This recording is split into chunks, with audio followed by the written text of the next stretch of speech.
Reframing the narrative, part 2. And if you missed part 1, you might want to go ahead and stop right now and go look at that and then come back, because I'm going to jump right into number 6, because we did 5 on the first one and I got the other 5 for y'all right now. So number 6, reframing the narrative. You want to seek alternative perspectives. You know, your vision is all about what you see. That's what perspective deals with. Your vision. Sometimes your vision is a little blurry because you can't see the picture when you're in the frame. Yeah, let that one land on you again. You can't see the picture when you're in the frame. So sometimes you have to seek alternative perspectives.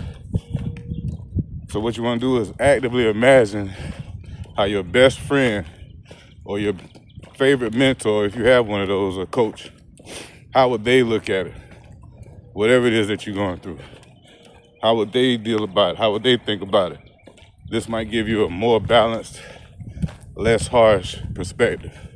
Number 7, you want to use yet to empower growth. So instead of saying, I don't know how to do this, say, I haven't figured out how to do this yet, but I will.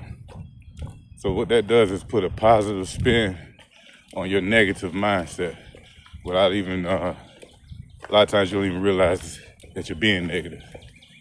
So this turns limitation into potential.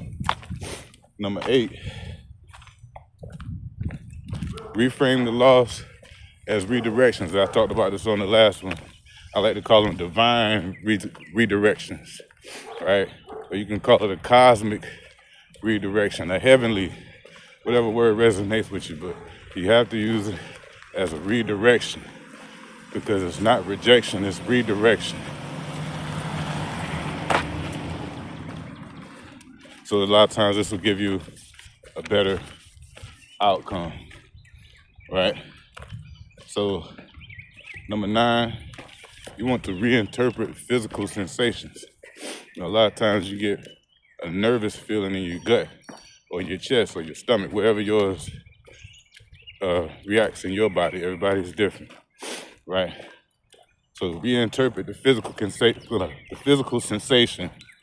So you want to turn your racing heart or those sweaty palms into excitement and not nervousness. Look at it as anticipation versus feeling panicked, right? Because those negative emotions usually cause negative actions, which lead to more negative results.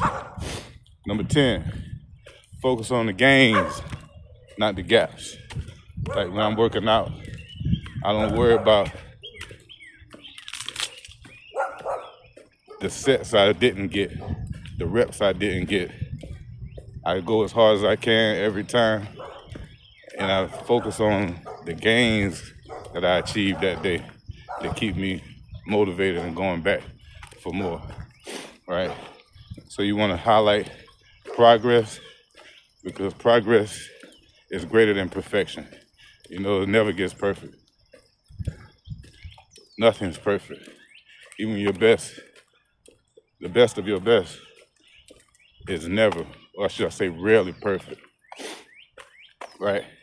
So you want to look at your lessons as just that, lessons, not losses, right? So it's all about mindset on this channel. If you can't tell by now, my name is Michael Douglas, and this is Mindset Matters TV. I changed the name because it just was time to do that. So yeah, we focus on mind science, mindset matters, mindset shifts over here. So if you're overcoming anything, you're definitely in the right place, because that's exactly what this channel was started on. You know, I was falsely arrested, and it threw my whole life off. So what better way to rebuild than do it in public right here with y'all on YouTube and show you how it's done. So watch the comeback in real time. So that's pretty much what I had for today. I'm gonna do a little recap real quick. Number 6, seek alternative perspectives. Number 7, use the word yet to empower growth.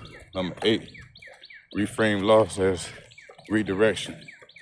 Number 9, reinterpret physical sensations. And number 10, focus on the gains, not the gaps. So I believe I got everything out that I wanted to get out on this one. Again, if you missed the first part, definitely go back and watch that, because it's gonna make a whole lot more sense when you get all 10 of these and give you actually more action steps to go out there and continue being the best version of you that you can be. And with that said, gotta leave y'all with this quote. Remember this, if you don't remember nothing else.